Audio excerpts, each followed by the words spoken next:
Hi guys! Welcome back to my channel. Ikaw ba isang virtual assistant na naghahanap ng HMO or gustong malaman ng process ng pagkuha nito? Let's talk about it here and I work with you.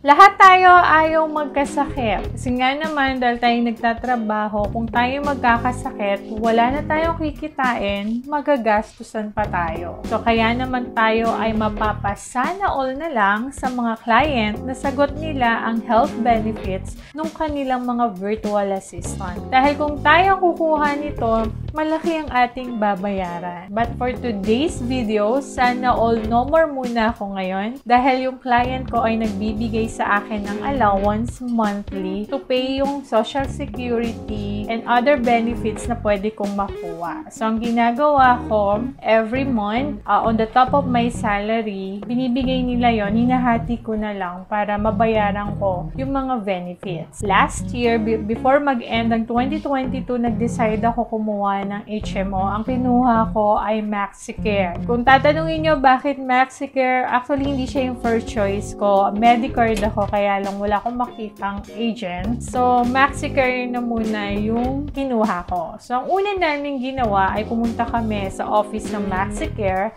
Unfortunately, hindi sila nag-entertain ng mga new accounts. So, ang ginawa nila is nagbigay sila sa akin ng sales agent, kaya lang ko alam bakit hindi nagre-reply. Until one day, nag-pop up sa akin ang Facebook ni Miss Mary Rose Ilagan. So, siya ay isang MaxiCare sales agent. So, minessage ko siya December 2. Kinuha niya yung mga information ko at nagbigay siya sa akin ng rate ng MaxiCare, plan rate for my age. Age ko ay 31 years old. Huwag nyo nang ipagkalat. So, 31 years old to 35 years old, ito ang rate ng MaxiCare. So, meron silang Platinum Plus, Platinum, Gold, tsaka Silver. So, ang kinuha ko is yung Gold na merong limit na 100,000 per illness or injury na private room. Ang annual niya is 25,901.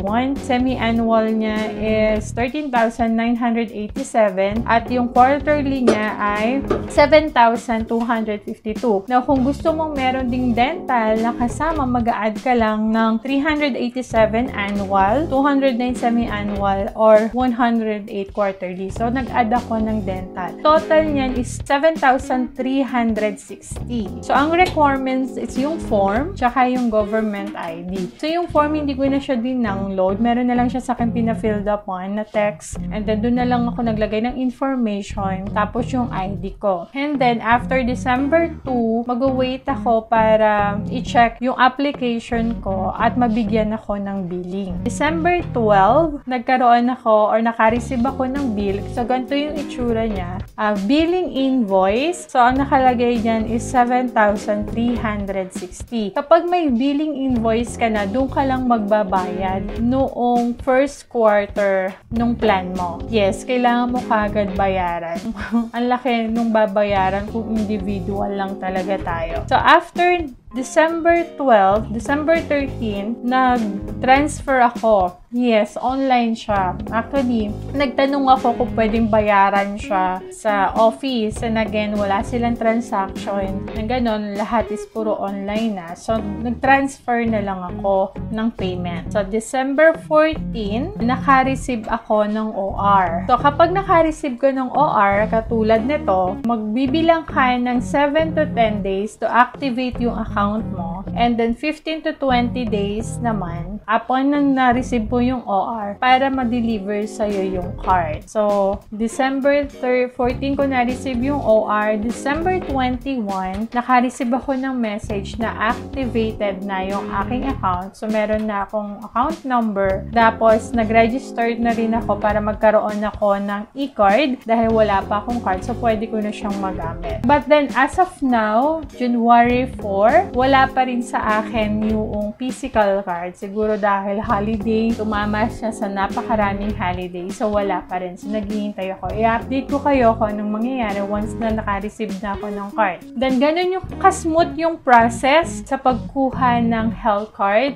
specifically ng HMO. Guys, sa atin, kailangan natin mag-invest ng mga gantong bagay. Kung hindi natin kaya, pwede nyo tanungin sa client nyo gaya ng ginawa ko. So, humingi ako ng tulong. Binigyan naman nila ako. So, wala namang mawawala kung itatry nyo. Itanong nyo sa client nyo kung pwedeng i-provide nila yung health benefits. So, again, mag-invest tayo sa gantong bagay para tayo ay tuloy-tuloy makapabuhay. At kung may mangyari man is meron tayong maaasahan. I hope may natulungan ako sa video na ito para magkaroon kayo ng idea sa pagkuha ng HMO. And that's it for today's guys. Thank you very much for watching. Bye-bye!